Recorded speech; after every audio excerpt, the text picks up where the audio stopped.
नमस्कार साथियों। आज हम जानेंगे फिजिक्स के दो महत्वपूर्ण टर्म्स के बारे में, क्रांतिक कोण और पूर्ण आंतरिक परावर्तन के बारे में। तो इसको समझने के लिए सबसे पहले हमें कुछ बेसिक चीज़ें जाननी बहुत ज़रूरी है, जैसे कि अपवर्तन क्या है, परावर्तन क्या है।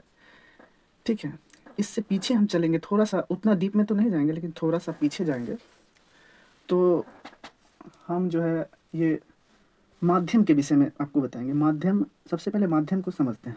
ठीक है, माध्यम को समझते हैं मेरे भाई। देखिए,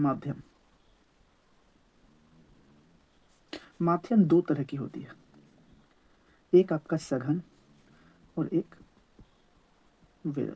ठीक है, अब देखिए, सघन और विरल को समझने के लिए हमको सबसे पहले देखिए, इसको समझने के लिए हमें सघन और विरल को समझने के लिए, जैसे पदार्थ की तीन अवस्थाएं होती है। ठीक है, देखिए, पदार्थ की तीन अवस्थाएं होती है, एक ठोस, द्रव और गैस। ठीक है, अब देखिए, इस ठोस, द्रव और गैस को समझते हैं। ठीक है, देखिए, ठोस, द्रव, गैस। अब देखिए,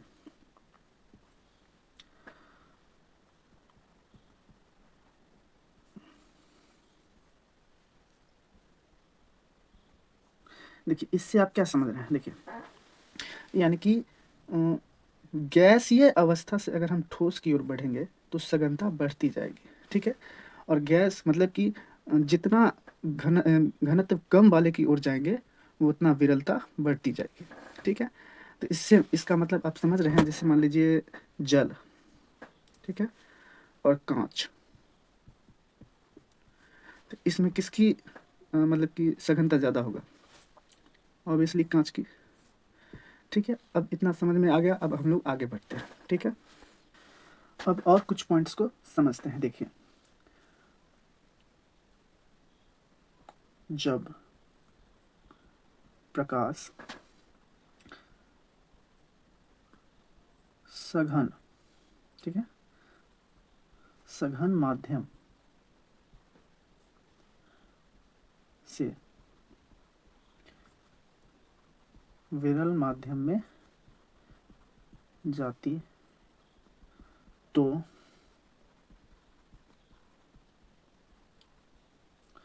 अभिलंब से दूर हो जाती है।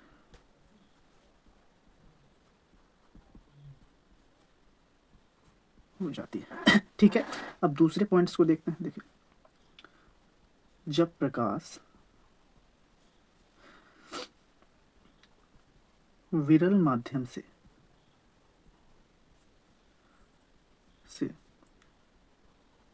सघन माध्यम में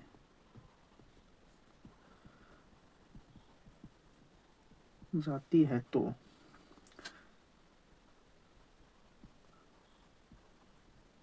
अभिलंब की ओर जाती है।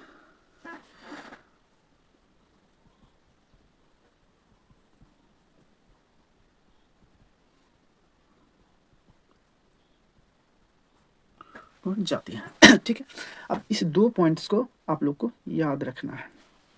ठीक है, अब देखिए, इसको आपको याद रखनी है। अब हम आगे बताएंगे आपको।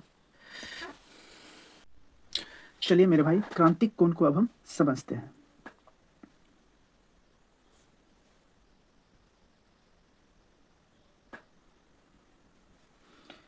ये हो गया आपका अभिलंब,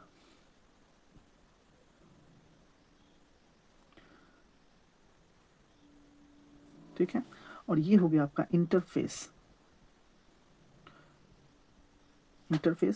ये हो गया आपका सघन माध्यम, ये हो गया आपका विरल माध्यम। अब देखिए, क्रांतिक कोण हम लोग किसको बोलते हैं? देखिए, इसमें जो है सघन माध्यम से प्रकाश जाती है, ठीक है, और अपवर्तन के बाद जो है वह अभिलंब से 90 डिग्री का कोण बनाती है। ठीक है, अब हम आपको समझाते हैं। देखिए, सघन माध्यम से प्रकाश जाती है, देखिए ये सघन माध्यम से प्रकाश जा रही है। अगर सघन से विरल में जाएगी तो अभिलंब से दूर जाएगी, तो ये अभिलंब से दूर चली जाएगी, देखिए ये अभिलंब से दूर गई। ठीक है, अब देखिए फिर अब ये दूसरा जो प्रकाश जाएगा, ठीक है, तो ये इधर से इस पार से जा रहा है, तो ये जो प्रकाश है ये यहाँ से चला जाएगा। ठीक है, यानी कि देखिए सघन माध्यम से जाती प्रकाश की किरणें अपवर्तन के बाद जब अभिलंब पर जो है 90 डिग्री का कोण बनाती है, ठीक है, 90 डिग्री का कोण बनाती है, तो उस समय सघन माध्यम में बना कोण, ठीक है, सघन माध्यम में बना कोण क्रांतिक कोण कहलाता है। यही क्या है हमारा क्रांतिक कोण है। ठीक है, यानी कि आपको समझ में आ गया, सघन माध्यम में जाती प्रकाश की किरणें, सघन माध्यम से जाती प्रकाश की किरणें अपवर्तन के बाद अभिलंब से 90 डिग्री का कोण बनाती है, उस समय सघन माध्यम में बना कोण क्रांतिक कोण कहलाता है। ठीक है, चलिए मेरे भाई अब पूर्ण आंतरिक परावर्तन को समझते हैं।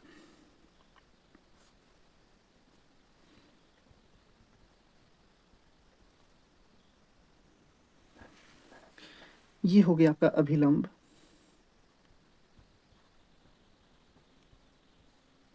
ये हो गया आपका इंटरफेस। ठीक है, अब देखिए ये हो गया आपका सघन माध्यम, ये हो गया आपका विरल माध्यम। ठीक है, अब देखिए इसमें क्या होता है, सघन माध्यम से प्रकाश जाती है, ठीक है, और ये जो इंटरफेस है, इस इंटरफेस जो है क्रांतिक कोण से अधिक कोण पर ये आपतित हो जाती है। तो उस समय होता क्या है, तो क्रांतिक कोण से अधिक कोण पर अगर आपतित होगा तो यह फिर इस यहाँ से ये इस तरफ आ जाएगा, यानी कि आप मतलब कि फिर से ये उसी माध्यम में लौट जाएगी। ठीक है, देखिए हम आपको फिर से समझाते हैं। देखिए सघन माध्यम से जाती, जैसे देखिए ये सघन माध्यम से प्रकाश गई, ठीक है, जा रही है। अगर ये अभिलंब से 90 डिग्री के कोण पर आपतित होगी तो ये क्रांतिक कोण कहलाएगा। ये कौन सा कहलाएगा, ये क्रांतिक कोण कहलाएगा। ठीक है, अब देखिए इससे ज़्यादा मतलब कि क्रांतिक कोण से अधिक कोण पर जो है ये आपतित अगर होगी तो फिर क्या होगा, ये पुनः उसी माध्यम में ये लौट जाएगी, पुनः उसी माध्यम में ये लौट जाएगी। इसी को हम लोग टोटल इंटरनल रिफ्लेक्शन कहते हैं, पूर्ण आंतरिक परावर्तन कहते हैं। यानी कि सघन माध्यम से जाती प्रकाश की किरणें क्रांतिक यानी कि इंटरफेस पर जब क्रांतिक कोण से अधिक कोण पर आपतित होती है तो पुनः उसी माध्यम में ये लौट जाती है, तो इसे हम टोटल इंटरनल रिफ्लेक्शन कहते हैं। उम्मीद करते हैं कि आप लोगों को ये समझ में आया होगा। नमस्कार साथियों।